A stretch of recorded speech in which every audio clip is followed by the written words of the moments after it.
What happens when an entitled late-night host decides to ambush one of Hollywood's most respected legends? You're about to find out exactly what unfolded when Clint Eastwood walked onto The Late Show with Stephen Colbert expecting a normal interview about his latest film, only to be blindsided by a host more interested in scoring political points than showing basic respect to his guest. It was meant to be a routine promotional appearance. Eastwood, the man behind Dirty Harry, The Good, The Bad, and the Ugly, and countless cinematic classics, rarely does television interviews anymore, making this one a special event. He had specifically requested that the conversation focus on his filmmaking process and the themes of his newest work. Request Colbert's team had agreed to during pre-interview talks. But from the moment Eastwood stepped on stage, something felt off. Colbert's usual theatrical entrance seemed more aggressive than warm. A subtle tension hung in the air. The audience, filled with fans eager to hear from the Hollywood icon, applauded enthusiastically as he walked to the chair with his trademark calm, confident stride. "Clint Eastwood, everybody," Colbert announced, his tone sharp.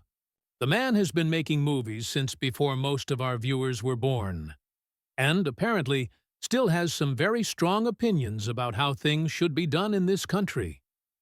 Eastwood settled in, unshaken. "Good to be here, Stephen," he said evenly, his gravelly voice carrying the quiet authority audiences had known for decades. Colbert leaned forward. "Your new film deals with themes of justice and moral ambiguity. Do you think those themes might resonate with audiences dealing with what many consider a morally ambiguous political climate?" The question hung in the air like smoke. Eastwood's expression stayed neutral, but the slight narrowing of his eyes said plenty. "Well, Stephen, good stories have always dealt with questions of right and wrong. That's what makes them universal. People have grappled with these themes long before us, and they'll grapple with them long after." Colbert nodded, forcing a smile. "Right, universal themes. But surely you must have some thoughts about how those themes apply to our current political landscape.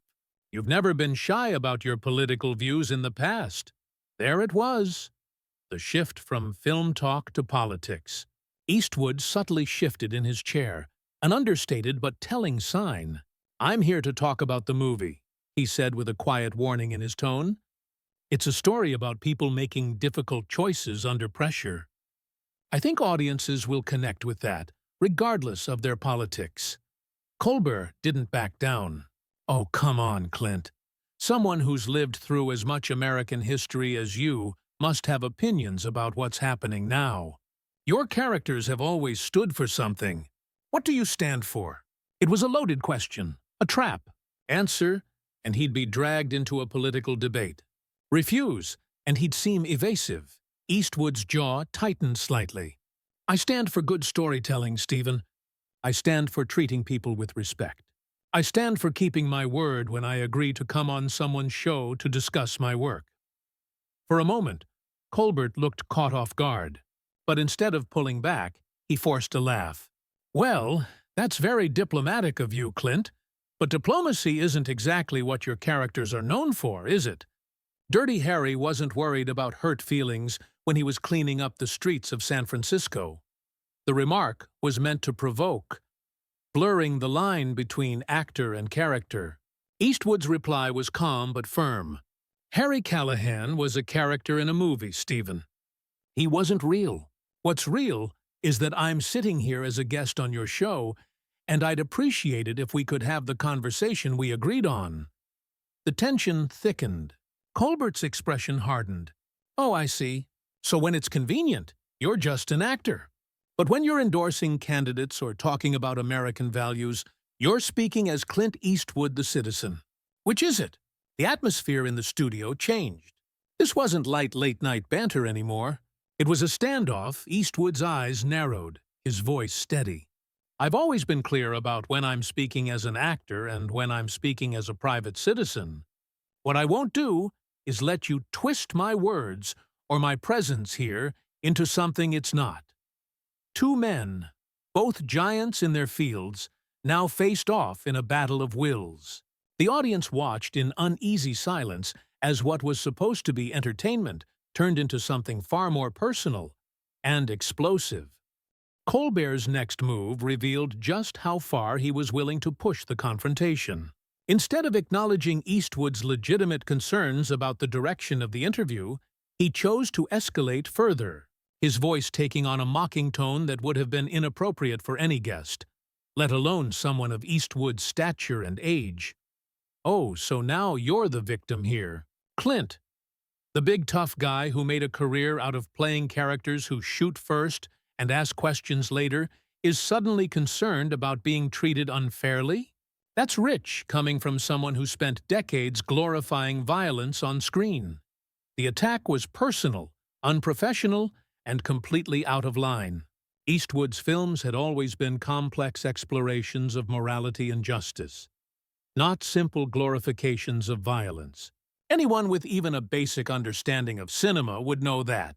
But Colbert wasn't interested in nuance or accuracy. He was interested in scoring points and creating a viral moment, regardless of the cost to his guest's dignity or reputation. Eastwood's response was immediate and cutting. "You know what, Stephen? I think you've got me confused with someone who's interested in playing your little game. I came here to talk about my work, not to be lectured by someone who's never created anything more substantial than a punchline." The insult hit its mark, and Colbert's mask of smug confidence slipped further. "A punchline? Is that what you think this is? This show has won multiple Emmy Awards, and I've been doing this for over a decade. I think I know how to conduct an interview." "Then maybe you should try conducting one instead of whatever this is," Eastwood shot back, his voice rising slightly for the first time. "I've been doing interviews since before you were born, son, and I've never seen anything this unprofessional." The word "son" landed like a blow, delivered with the quiet authority of someone who didn't need to shout to command respect. Colbert, so used to controlling the conversation, suddenly found himself being dressed down by a man who radiated real, earned power. "Unprofessional?" Colbert sputtered, his composure cracking. "You want to talk about unprofessional? How about the time you talked to an empty chair at a political convention? How about your comments about entire generations of Americans? You want to lecture me about professionalism?" The references were calculated to wound, designed to dredge up past controversies and use them as weapons. But Eastwood had faced worse criticism over his long career, and he wasn't about to be rattled by a talk show host having a public meltdown.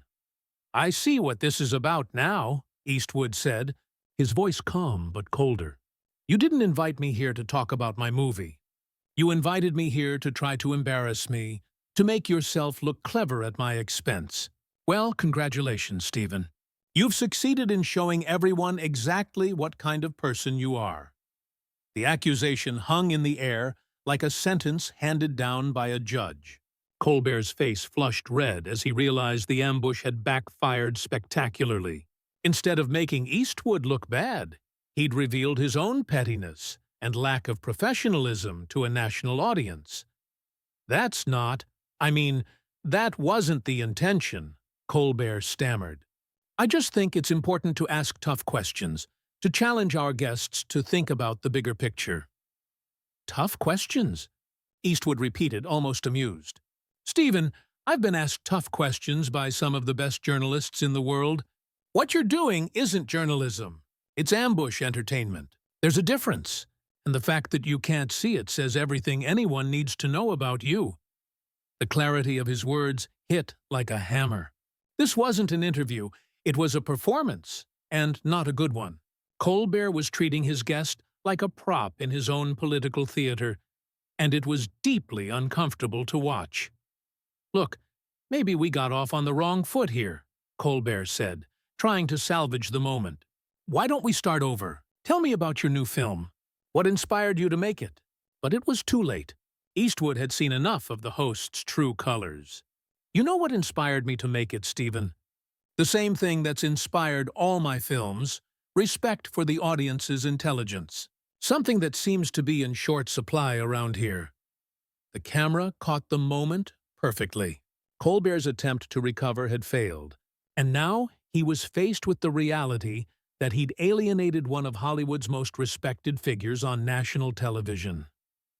"I don't think that's fair," Colbert protested weakly. "I respect the audience. That's why I ask the questions that matter.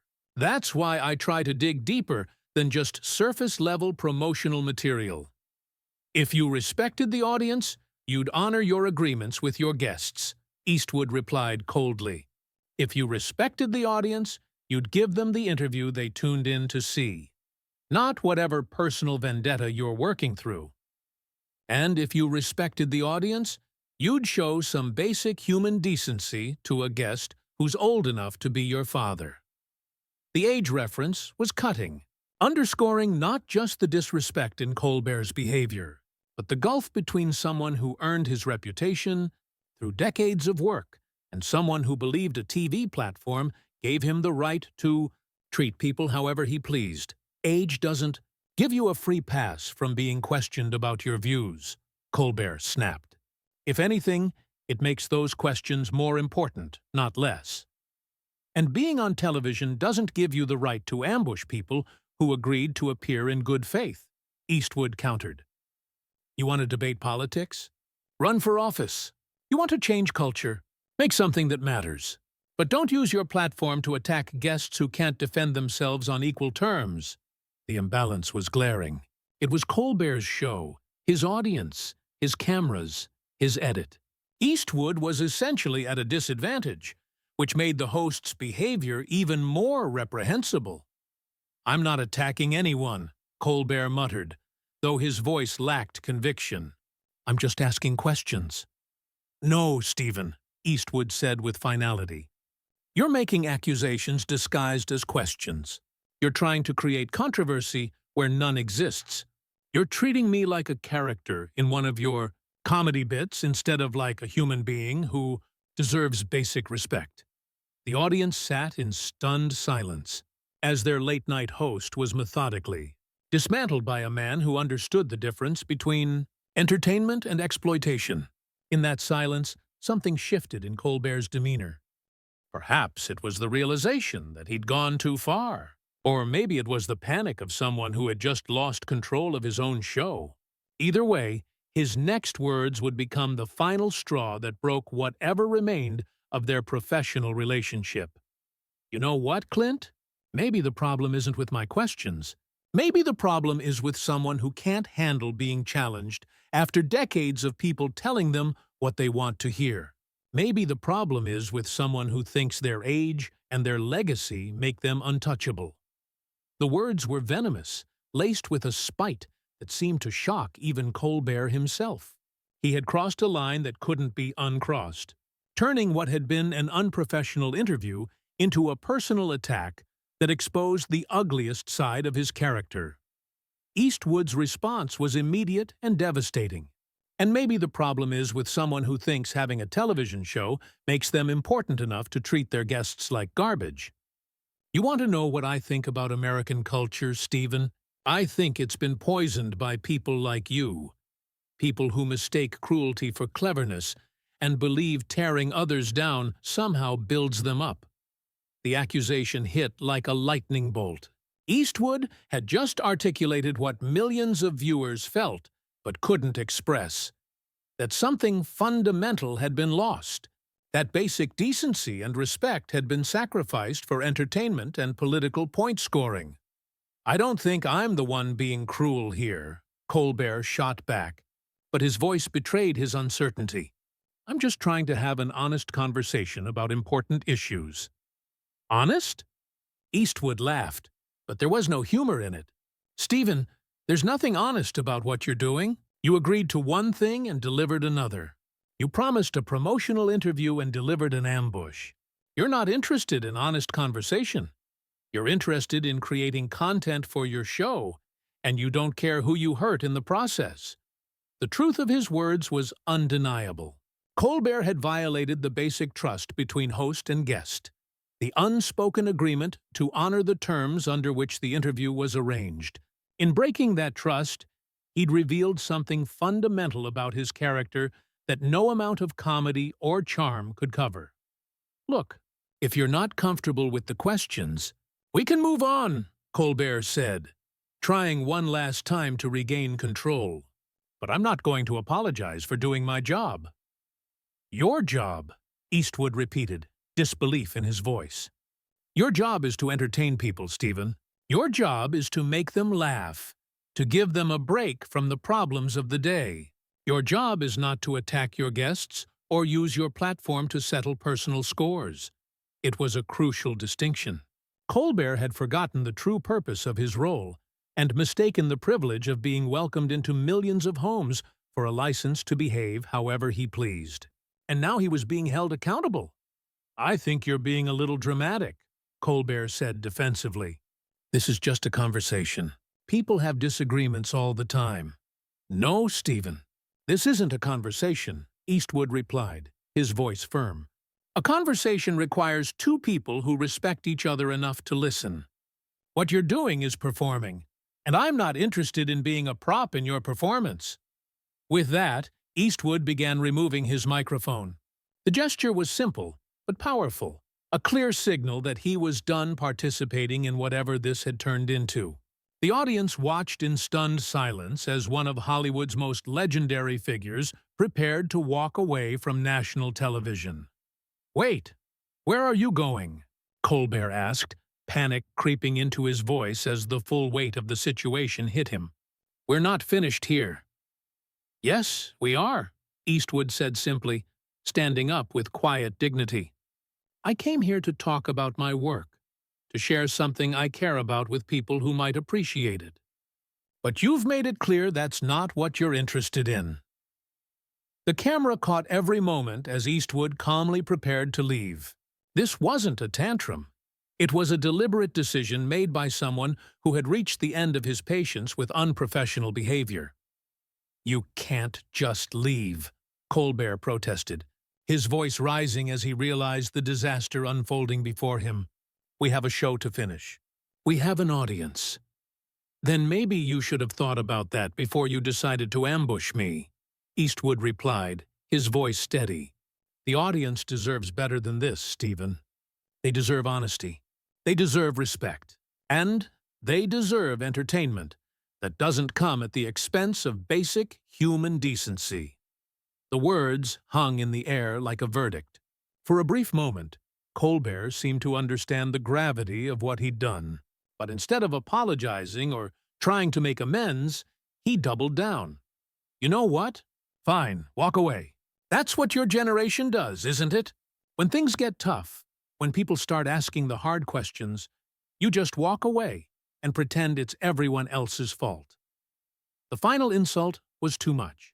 Eastwood turned back toward Colbert, his eyes blazing with a calm fury that was more powerful than any outburst. "My generation built this country, Stephen. We fought wars.